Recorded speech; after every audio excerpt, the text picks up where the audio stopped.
Um, Hello. Hi. So I'm going to introduce myself. I'm Pierre-Yves Ricau, and I work for Square. And I'm not going to go. I don't even have a slide about myself or my company. We do commerce. That's what we do. And so today I'm here to talk about our approach to crashes. It's somewhat specific to Android, but not actually that specific. So first of all, I want to talk about a special day for me. It was the 19th of April 2014. And there's nothing I'm not going to say anything really fascinating about that. It's just a day that I learned that a bug that I had been hunting for a whole year was now fixed. And we had finally managed to fix it. This bug had been in our code base for at least 2 years, and well, we fixed it 2 years later. So that was like a big relief. So what was this crash? It was just another one of those exceptions, a null pointer exception. Well, that's not what it's displaying here, but basically something was null. And well, I'm going to talk a bit more about this crash, and that's going to be kind of the story here, but don't worry, you're not here to listen about a crash for an hour. We'll have other things to talk about. So when we looked at the details, it was mostly a typical stack trace. If you've used Dagger, which is a dependency injection framework, you basically know that it creates a lot of extra stacks when it's doing stuff, when it's injecting all these things. So I couldn't put the whole stack trace up there. But yeah, that's pretty much it. Something was null. The really interesting part about this crash was that when you looked at the code and the line numbers on the crash report, and then you looked at the code of the specific version reported by the crash reporter, then the line numbers didn't match. So, and every single time I would look at a crash, I would look at, for this specific crash, I would look at the line number where the exception was thrown, and I would look at the version number, and they didn't match. And that was crazy. I had never seen that. So my initial reaction, we were using Crashlytics to report crashes at the time. My initial reaction was to send an email to support saying, hey guys, your product is broken. You have a bug. Turns out they didn't. Android did, and I'll come back to that a little bit later. So yeah, let's take a step back. And ask ourselves a question. First, who has already written an Android app around here? So just, okay, pretty much everybody. So who's had a crash on Android before? Yeah, there's actually more people than... So what's a crash? From a user point of view, it's this weird dialogue telling you, hey, the app has stopped. And you can't do anything about it. Technically, what's happening is there is a thread somewhere running some code, and at some point you're throwing an exception. And that exception can be code, or it can go up the stack frames. And when it gets out of the run method of the running thread, then it is handled to the unquote exception handler, the default one. And so that's basically what's happening, although you never really see that code. And so what is this thing doing? It's basically handling the crash and doing something with it. What? Well, let's look at the code. Android is open source, and that's a great part of it. So we can look at what's actually happening. There's a class called runtime init. It has a main method, and from there, which is it's pretty much, an Android app is like any other Java app in a sense that there is a main, and when the app is started, main is called. And as part of the first thing that's done is installing a default exception handler. And this exception handler, it does two things. It logs the crash to logcats, so you can look at your logs. Great. That's very useful. And then it displays the dialog that we shows. It tells the system, hey, show the dialog, and then let me know when you're done, when the user clicked OK. And when that's done, it kills the process, which terminates the virtual machine, the whole process, and so the app actually dies. And then usually the system will restart it if the app was on the foreground. So there's no magic here. It's very simple, which means that you can actually replace the unclosed exception handler, and you can redo all of that code here.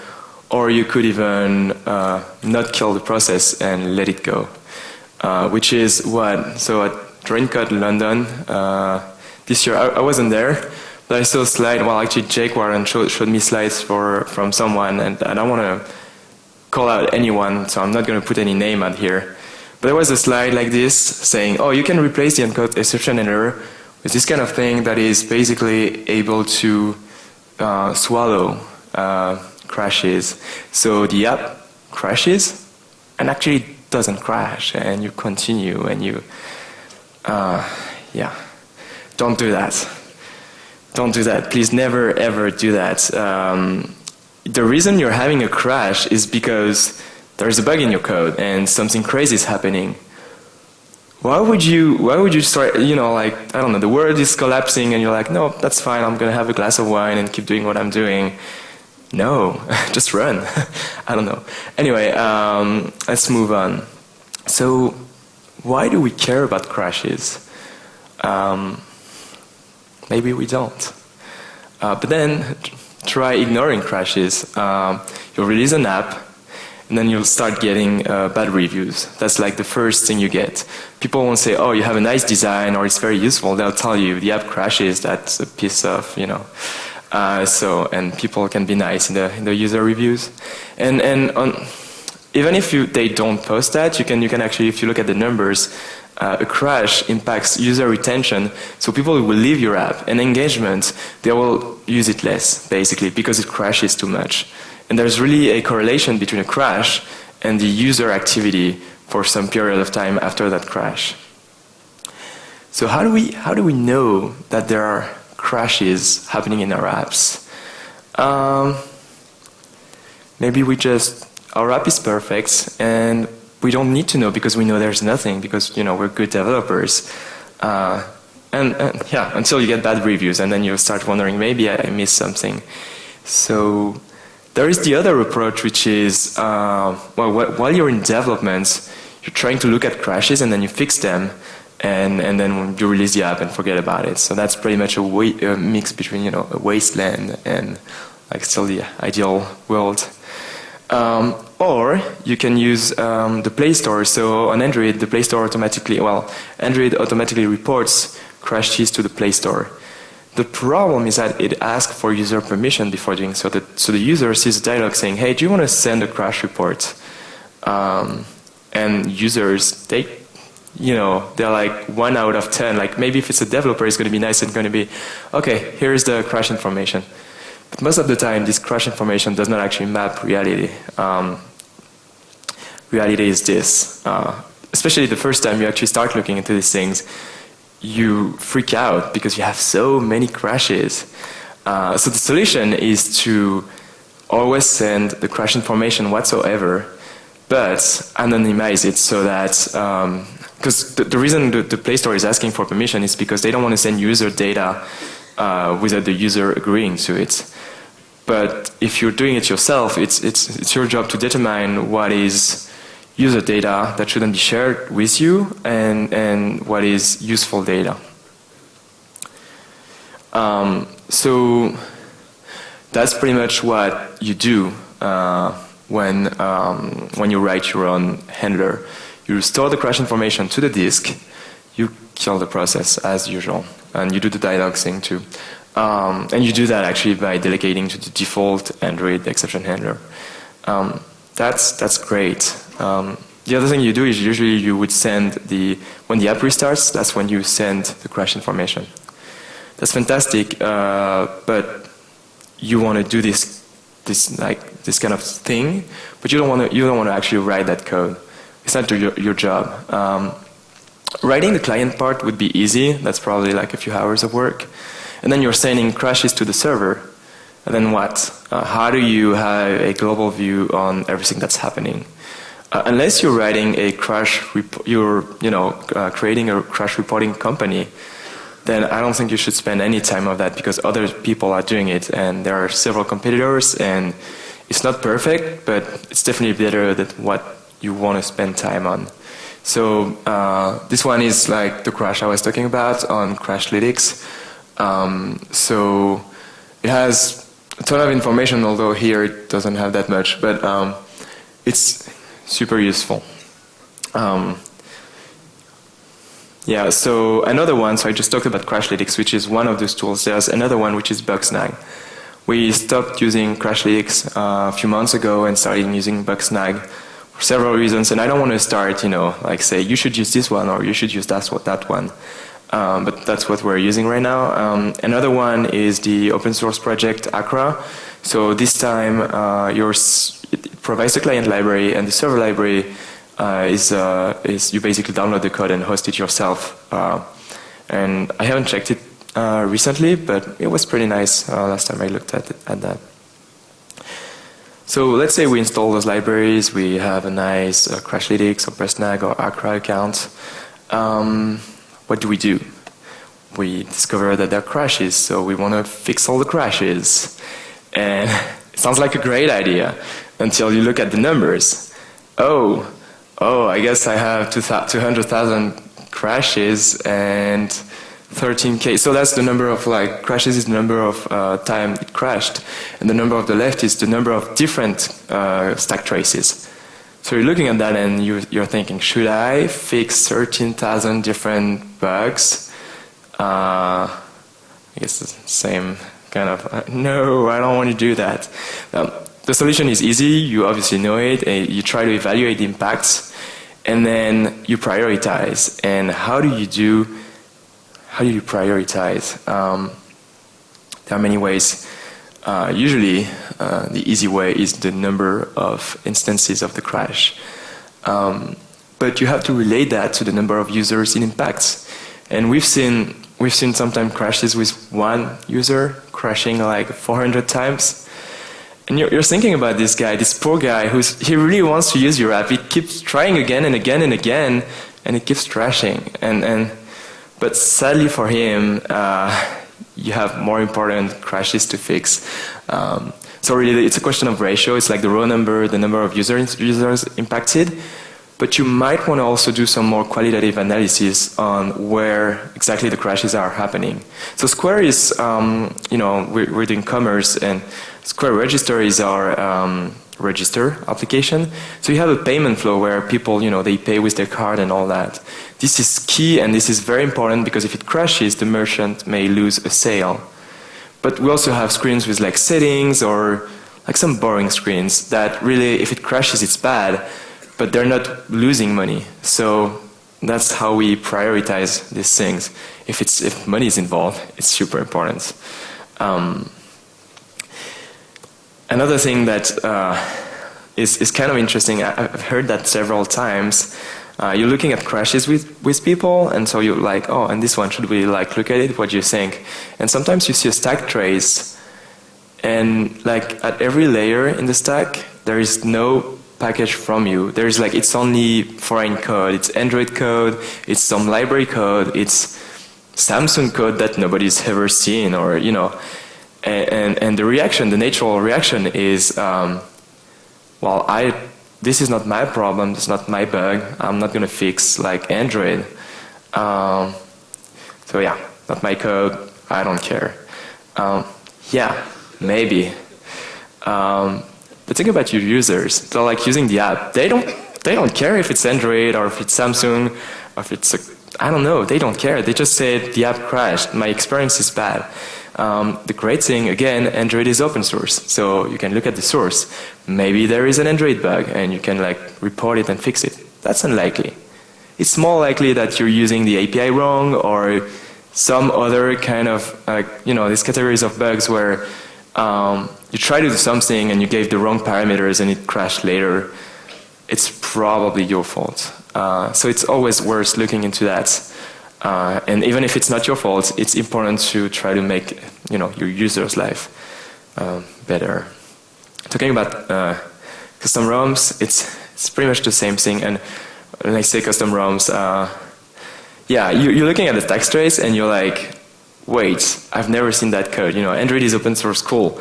But now I'm looking at something where I don't even know what that is. That applies to like manufacturers as well. A few years ago, it's not the case so much right now, but a few years ago, all of the major manufacturers would, you know, customize a lot of the Android code. So you would look at a stack trace, and you'd be like, I don't know, this method doesn't exist. How do I fix the bug? There is no easy way, but really, if users are impacted, you need to either install the ROM or buy the phone. We have at Square, we have a device cabinet. We have like, I don't know, 400 phones. I don't know the actual number. I'm just making up a number. But we have a ton of phones. A lot of them are really bad, actually. But it's useful once in a while. You just go in there and look up for this crazy Japanese Disneyland phone with some weird, you know, like stuff you've never seen before. But because you have it, you can test it. And because people are using it, you want to fix the actual problem. So let's come back to our bug. So I talked about impact, and in that case, that was very interesting.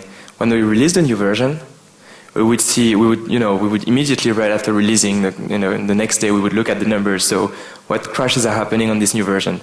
And this crash was like the top crasher. It was like, wow, so big, so many crashes.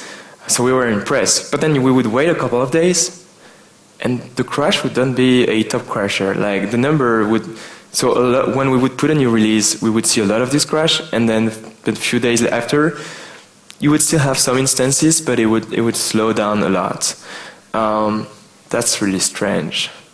So we figured it might be related in some way to updates, but it wasn't really clear. How does that, because nothing happens in your code when you update. Like the process, the app is dead, the code is replaced, and then it's starting again. So that's weird. So we talked about crashes, what they are, how we report them. Now, how do you measure crashes? So let's look again at those numbers. How do you measure that you're improving the situation, that the user who's getting the new version is actually going to have a better life than before? So an easy one is, well, just look at the raw number of like crashes. If it goes up, you're doing a bad job. If it goes down, you're doing a good job. The raw, like 200,000 crashes, this raw number is very tied to your success. If you have a lot of success. In a previous company, we got featured someday on the Android Play Store. Our crash rates, our crash numbers went crazy because all of a sudden we had, hundreds of thousands of people with different phones trying our app and running into code situations that nobody had ever run into before. So the number of crashes isn't really valuable. It's actually the ratio, like the more common data is the ratio of crashes valued by the number of active users. That's good, but you can do better. When people try to look into that, usually you need to come up with a value that's related to what your business is doing. So for example, for Square, we look at the number of crash per transaction. We want it to be a very low percentage. The idea is that what matters in our app right now is people being able to make transactions. So we want to know the likeliness that doing a transaction will crash. So we built a tool that's like internal, that gives us for each version the crash rate, the number of crashes per transaction. And hopefully it's going to be lower and lower over time. Yeah. So now you just, you have an idea of how good you're doing. Are you making it better or making it worse? How do you avoid introducing new bugs, and how you overall try to make that number go down to the ground? You'll never fix all the bugs. We already saw that, but you can do a good job at improving it. So again. there is test. So you can try to test all the things, and that is a very good thing. I'm not saying you shouldn't test. We have a lot of unit tests and also instrumentation tests. The problem with crashes, it's slightly different. Crashes usually involve a lot of complexity. You're good, you're smart. When you write your code, you will know, you will see most of those things. Sorry, I'm thirsty. The mic situation makes this sounds interesting. Well, I guess first, who write, test, any kind of test? Good, but not, you can do better. It's important. And the problem is tests won't always help you with crashes because of the runtime situation of it, and it can be crazy conditions. So there's another easy way to take care of those crashes. For example, you have a null pointer exception. How do you fix it? Well, you check if the value is null, and then you try to find a way to work around it and say, okay, I'm, backing off. I'm going to do something else. Do you think it's a good idea? I don't think so. Why? You're trying to recover from an unexpected state, which means when you wrote that code, you don't really know what's going on and what can happen. You're not writing good quality code. You're writing random code, like trying to protect yourself from some weird world. So we're doing payments, and imagine you're on the person pass that you're paying with your card. You enter the card number, and then you're supposed to sign on the screen. And at that point, you're trying to get the card number, and you don't have one. So if you try to do something about that, it's scary because you should always have a card number there. And if you try to recover from that state, you don't know why you didn't get a card number in the first place. So you're pushing down the problem. Something even worse might happen after, and the payment may happen, may not happen. It's the worst for our users because they learn to expect that the app is going to behave crazily and randomly. So it's important to set your expectations in your code and crash fast. That's the title of this talk. So the idea was, crash fast. It's very simple, right? It's pretty much this. I'm finding a situation that I'm not expecting. Let's just throw an exception and let's let it kill the process. And yes, let it crash into the hands of our users, which you might not be comfortable with that, and I understand. It took me a while to understand this idea and why we were doing that. The idea is that, first of all, it's important that whenever a crash happens, because at some point there is a gap in what you think the code is doing and what it's actually doing. And usually, to make it easier to fix, you need to have the crash happen closer to the actual problem. So if you delay the crash by, moving to something else and trying to do something else, then it might crash later. But in that later crash, you will have no clue why it's crashing. Whereas if you're crashing closer to the actual problem, then it's going to be way easier to fix. The impact of that, though, is that in the short term, you will be seeing an increase of crashes. And that's scary. And you're releasing something, and all of a sudden, a ton of users are seeing their phone crash. But think about the long term. In the long term, your code quality is going to be way better because when you're writing something, you know what you're dealing with. You know what are the inputs. You know why you're in this state. Also, you will catch a lot of these crashes in development while playing with the app.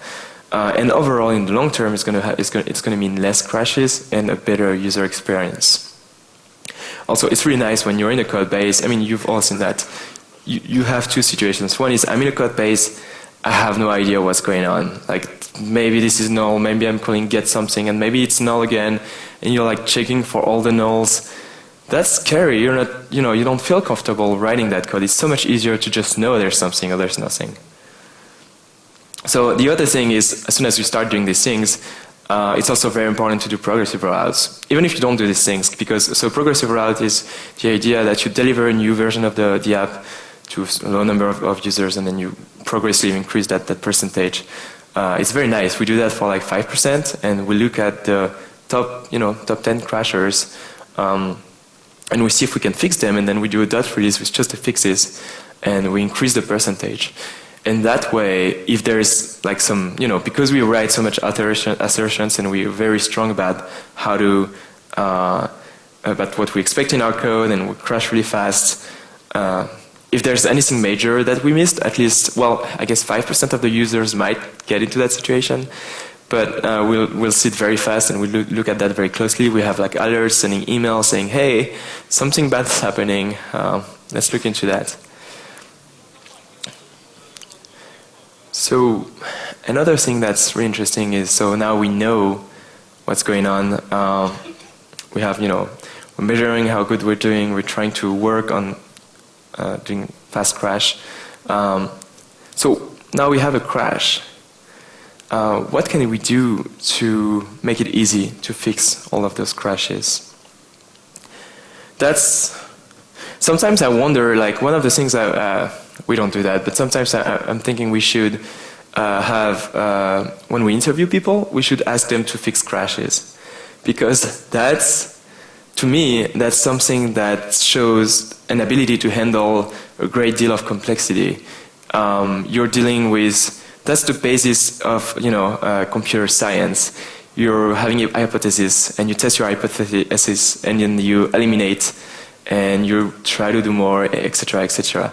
And I actually find that fascinating, trying to understand, getting in the situation where you understand exactly why this crash is happening. I think it's like, it makes me happy. But the key to doing that is to gather information. So the first piece of information, we all know that piece is the stack trace. I know this looks weird. This is how Crashlytics represents a stack trace. Some people like it, some don't. Anyway, so this is a stack trace. You'll notice an interesting bit. See how it is, like some of these lines are in gray and there's a blue diamond on the left. This blue diamond is basically, it's collapsing some part of the stack trace because Crashlytics is smart and thinks it knows the information you shouldn't have to look at because it's not important for you. Maybe in the future someone will find the perfect version of that. Meanwhile, I've seen this on different tools, right? It's not just Crashlytics, but every tool that tries to do that, they only manage to hide very useful information because it might not be useful like 80% of the time, but when it is, sometimes you don't even realize that this diamond thing is here and you're missing like the first line or the last line and you're missing some key information. The other thing is, if you've been doing Java for a while, you're probably very used to reading stack traces, and it's like natural to you. It's like there are patterns, and you're scanning through it, and you know exactly where to look. So I don't think you need any sort of help here. So the stack trace is nice, but it's not always enough. Actually, most of the time, unless it's an obvious bug, like oh yeah, this can be null actually, and I should really check for that case. Most of the time, it's not enough, and it's even more true in client code, because on the client code, you have this main thread that is just a for loop that turns forever, that takes stuff out of a queue and execute it, and then you want to execute stuff on that main thread, so you post to that for loop, and as you do that, you're posting stuff to execute later. So if that stuff to execute later crashes in some way, you get a stack trace that starts at the dequeuing from the queue. But that stack trace doesn't include what happened and why you posted that thing to execute in the first place. And that makes it really hard because now you have something that happened, but you don't know why it happened. You don't know what originally led to it.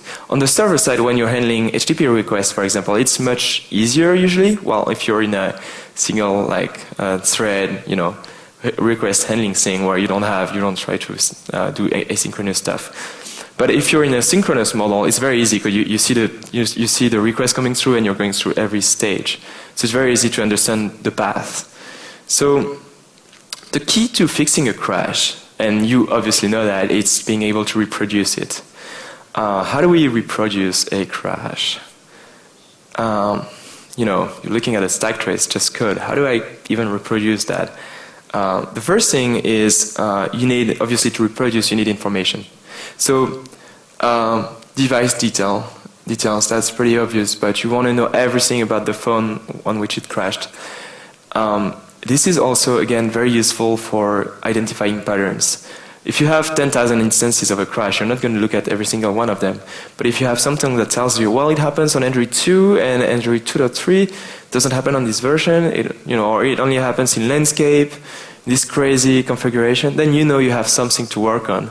It's going to make it so much easier to reproduce the crash. Another thing that's very important, so the version number. When we're in dev and we have a crash, the version number is not enough because usually on master you have a unique version number and then you keep working. So you want to know the SHA, the revision of your source code as well. So because you might be installing on a device and then someone else is taking it and trying something and it crashes, and then he's like, it's version 2. The line doesn't match. Well, and then you have to look at the SHA, and from the SHA you can actually know. From the revision and from the source tree, you can know where it happened. Another key piece of information, the user ID. So, I mentioned at the beginning that you don't want to send user information to the server. The user ID, well, we call that user token because it's different from our, internal user ID. You want to differentiate those things, basically a hashed version of it. But this user ID won't be useful every time, but sometimes you see a crash so crazy that you can't understand it. At the very least, you can use the user ID and get in touch with the person in some way. Like maybe they provided their email address, so you can look up their email address and then try to contact them and say, hey, what were you doing? What happened? There is also useless information. And sometimes you see like, oh yeah, cool, it had 50% of battery. Unless you're, I don't know, you're writing a battery saving app or something, I don't think that's very useful. So it's important to have quality information over quantity, right? The thing that one of the most useful things I find is what we call that, I think the OSNAP log. It's because OSNAP it's like, oh snap, the app crashed. But anyway, this is basically a navigation log. It's a high-level log, so in many different places in our app, when we go to a different screen or when we do a call to the server, we have these high-level logs. And we have a ring buffer of those logs so that you don't want them to grow up forever in memory. So let's say you have, I don't know, like a few thousand of those logs. And then, you push the new ones into it. So when the crash happens, you collect all that information and send it to the crash, to the server, to the crash reporter on the server. That way, when you look at a crash, a specific instance of a crash, you can look at the navigation log, and that's going to help you figure out where the user was, but also what he did. On Android, we have a lot of bugs, crashes related to rotating from portrait to landscape. This is the kind of stuff that show up here, and for me, it's like immediately I know, okay, this is again one of those rotations, and something's badly gone with. It's happened to, like fragments and all that. So that's like the most useful thing we have. Another one that's very interesting, so that's basically history. You want to know history. The other one that's important is the current state. What is the app doing right now? One of these things, for example, that I wrote is something that goes through the view hierarchy and try to make a string representation of it. We didn't want to send a screenshot because screenshot may contain user information, and also it's a ton of data. But a string representation of the view hierarchy, it lets you understand, okay, so what was visible on that screen? Oh, like this view should be visible, but it's gone, or it's like out of the screen, it has the wrong size. Many things, and this is also very useful. We also use that as a dev tool. So because the code base is big, you don't know everything of it. So if you want to fix a bug somewhere, you just go on the screen and then you say, dump the view hierarchy to logcat. And so you can find the class names that are in there and the IDs, and from there you can like walk back into, okay, so this is actually the screen that I'm looking at. And finally, I talked about user information, which we call PII, which I don't even remember what it means. But so that's basically, PII is the information that is private to your users. and you do not want to share that, especially not with a third-party provider like Crashlytics or Bugsnag, because you are legally required to not share that with these providers. So it's important, for example, if you're going to have this navigation log and you're going to put some serialized stuff like, oh, I have this object, I'm going to put the JSON version of it, just dump it all into the logs. That's great. Make sure you don't have any email or any custom information entered in there. That's very important, and we always try to avoid these situations. So let's come back to our crash. After looking a little bit around and trying to look at the stack trace and at the object graph, so what I realized was that in Android there's a class called application, and so actually let me move to that. That's this class. And the contract says there is only one instance of application per process. Like that's one of the first things you learn about Android. And you can put singleton stuff in there. It's going to stay there. So this class is like, okay, very useful, and we use it. But when I looked at the crash, I could see that a new instance had been created because I knew that the crash reporter was installed, but the stack trace. So the crash reporter is the default exception handler that reports the crash. But the stack trace happened before the crash reporting was supposed to be installed. So you're looking at something, you're like, okay, so in the code, what I'm doing is I'm creating my Dagger objects, and then I install the crash reporter, because that's what we did at the time. And then I look at the stack trace, and I realize, wait, how did it report the stack trace? I haven't installed the crash reporter yet. That's weird. So you're like, and you come to the conclusion, well, I guess we have two instances of the application class. It makes no sense. It's not supposed to ever happen. So I did this. Basically, in the application constructor, I created a runtime exception, and then I stored it statically, and just to know where the application instance was created, seeing the stack trace of it, and then whenever it was created a second time, I would throw an exception and wrap one into the other, so that so you can see that's the first part. Creating an exception out of a cause that is the prior exception, and throw that. And this way, I would immediately know, okay, did it happen or not? And as it turns out, it did happen. A weird thing though, we released that code, we didn't see anything happening. We're like, okay, maybe I'm wrong. And the next release, which I had forgotten about that bug at that point, we started seeing this crash happen a lot. And the other one that I showed you previously stopped. So, what is going on here? Yeah, it made me change. Like I was thinking I was crazy, and I was doubting about Android, but that's the rule. It's supposed to work that way. So we looked around. And so when you looked at the crash, you could see that a broadcast receiver was involved. And a broadcast receiver, it's basically a receiver for messages sent by the system. And so we had a broadcast receiver to know when Wi-Fi was turned on and off. And at the time, we didn't disable it when we didn't care, so it was running all the time. And the effect is that as soon as the Wi-Fi, the network changes, your process gets started, and you receive a callback on the receiver telling you, hey, the Wi-Fi changed.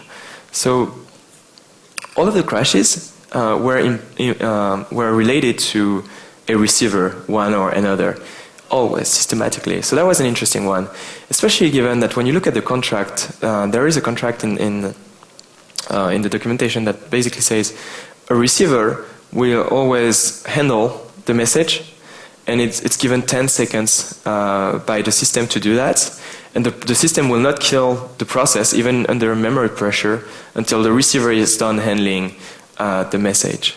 So that was interesting. That's our first clue. The second clue is it seems to always happen on updates. And the third thing was the line, I told you at the beginning, the line numbers didn't match the version number. But when we started looking at the history, we realized that the line numbers were always the ones of the previous version number. So I'm not going to spend too much time explaining all these things, but basically what was happening, which is fascinating, is you would start downloading the app, the new update. At the same time, the Wi-Fi changed or something changed. The process was started. But because you're updating the app, the system decides that it's time to shut it off because it's time to update it. So it started doing that, and because you're updating the app, you're moving. So an update is very simple, right? The download manager downloads the new version, the new APK, and it puts it next to the other. The APKs, they always have like name-1 and name-2.apk, and they just switch back and forth every time there's an update. And so what it would do is download the new one, remove the old one, and when it would remove the old one, that would destroy the resources object, and that would destroy the application object. But then the system at the same time received the receiver and say, actually I need to start the receiver. So it would start the receiver. And because it started the receiver, the code actually in Android checks, hey, I'm starting a receiver, I need an application instance. So it would recreate an application instance. And that's where our second instance was created. And so, and then the receiver, we were trying to access resources, but resources were referencing a location that didn't exist anymore because we had downloaded the new one and removed the old file. So it was like, oh, no resources, because I don't know what to do. And then it crashed. And so we tried to report the crash, and we would ask the system, so what's my version number? And the system would, look at the package and read the package and say, well, that's the new version number. But you're running the old code because the old VM is still running. Yeah, so that's pretty much all I wanted to say about this crash. It was kind of crazy. The interesting part was it only happened the proportion of the crash was very high on Android 4 and above and very low before. And that was really strange. And the reason for that is because at that point when we started having Android 4, we had way more phones with multi-core. And so this is a concurrency issue. So as soon as you have multi-core, you have way more chances of things happening like in the wrong order at the wrong time. So to, we're getting to the conclusion slowly, but one of the key things here is how do you get good at fixing crashes? I told you I wish we could interview people and ask them to fix crashes because that's like really important and it shows. But how do you get good at that? I think there's only one main way, and it's reading code. You need to read all the code. So you need to read your code that your colleagues wrote, and then you need to read the Android code, you need to read system code, because that's how you build a comprehensive vision of how your system works. And so that's how you can find the crazy things that are happening. Another thing, once you think you found what is going on exactly and how to fix the bug, it's always useful to run git blame on, not who created the bug, but why was the bug introduced? It's a super important question. Git blame, I don't really like the name because blame makes you think, you want to blame that person. But looking at the commit that introduced the bug is very interesting because it tells you what was trying to be achieved here. And so it will give you more context, and maybe by fixing the bug you are actually introducing another one. So by looking at that you can check that you're not breaking something else. And if someone introduced the bug, you should talk to that person and tell them what you just learned, because it's always interesting to share that knowledge and make everybody get better. So yeah, it's really important that you invest on crashes. You spend the time needed to investigate. We know why now, because our users won't be happy otherwise. It's good to write down what happened exactly and what you think is happening, in Jira or something like that.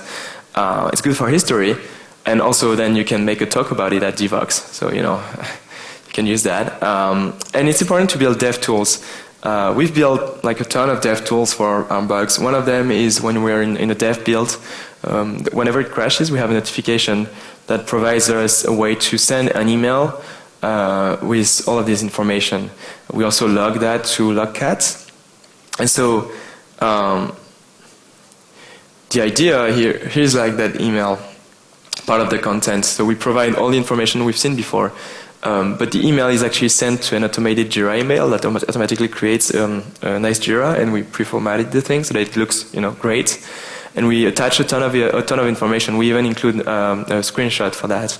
We don't send those dev crashes to Crashlytics or Bugsnag. The main reason is because the code is constantly changing. That would be really hard to track and really more like a waste of time. So instead we send these emails. Also sometimes a crash happens and you're just writing the code. You just know that you're doing something stupid. You don't want to report. The other thing we have, because we're writing tools for crashes, we need to test those tools. So a good way to test these tools is to generate a crash. So you can see on the UI behind at the bottom there's like throw and cut error. And that's how we test our, a new version of some crash tools. We've also used that. So in our, I don't know if I should say this, in our production app, there is a hidden way. I'm not going to say why, but there is a hidden way to make the app crash. And the reason for that is because we've gotten so good at reporting detailed information about all the state of the app. Sometimes we have a merchant calling us and they don't have crashes, but they have some bug that's really hard to reproduce. And we really don't understand what's going on, and it's very unclear, and there's somewhere at the other, like somewhere else in the United States you can't go and say, show me your phone. So instead we tell them, let's do something together, could you do this thing, it's going to crash, it's okay. And then it sends the crash, and then we can look it up, and we have information about everything, like all of the state, and it can help sometime. So that's the fix that we ended up doing. So there is a static method that tells you, basically looking at the application context, if it has resources null, then that means we're in this weird, crazy situation. And we still reported it because I wanted to prove that it worked. So that's the code of the receiver, the magical receivers. They decide they do nothing if we're in this weird situation, and otherwise just execute the normal way. So yeah, the date, the 19th of April 2014, is the day I saw this crash. And so, because someone read the message and told me, hey, there's this thing, apparently you want to know about that. And I was like, yeah, cool, thank you. So it took 2 releases, of course, because of the prior version thing. Yeah, it means I could stop thinking about it. So that's going to be all for now. If you have any questions.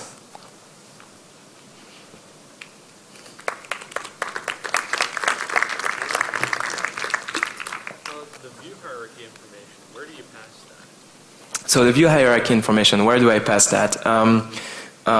So most of these frameworks, libraries, they provide, when you report the crash, they provide a way to attach information to it. It's usually in the form of strings. That's actually an interesting one. As of right now, I think Crashlytics only allows you to have unformatted key values. So it's like it ignores return characters. Bugsnag, on the other, on the contrary, has tabs in which you can put any key, any strings, and it's going to respect this, the \n and all that. So every time there is a crash, we get that crash, and then we retrieve all the information we want, and then we send all of that with the crash to Bugsnag or Crashlytics. And then this view hierarchy thing, I should probably make, it's a library that we have internally, I should probably release it. It's like one class, but if anyone's interested, I'll do that. Do you have a library that sends the bug by email? Do we have a library for the thing that sends the bug by email? No, we don't. So if you want to get inspired on how to do that, Matt Precious and other squares released a library called Telescope, which is it's for bug reporting. So it's the idea that on dev builds you press 2 fingers and it takes a screenshot, and then it does the same thing where you can send a ton of data by email and you can explain what's going on. Really, I don't know if we should make a library for that, because what it is just you send you open the email intent and you attach information to it. That's like supported by Android out of the box.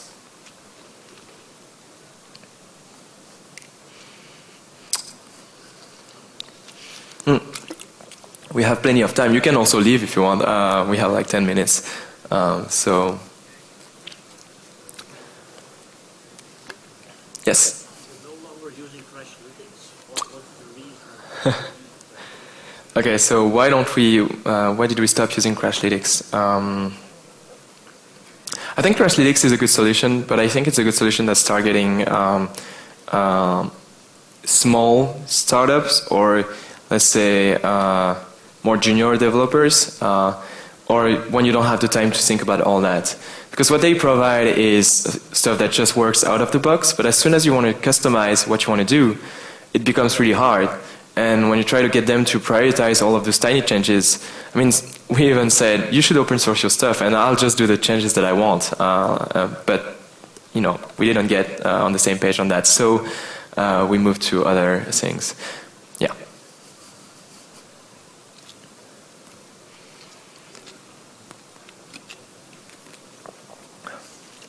Another thing I didn't say, but obviously Square is hiring.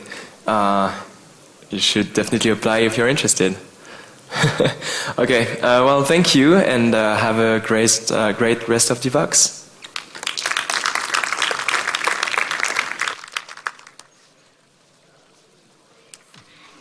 Feeling so fly like a G6.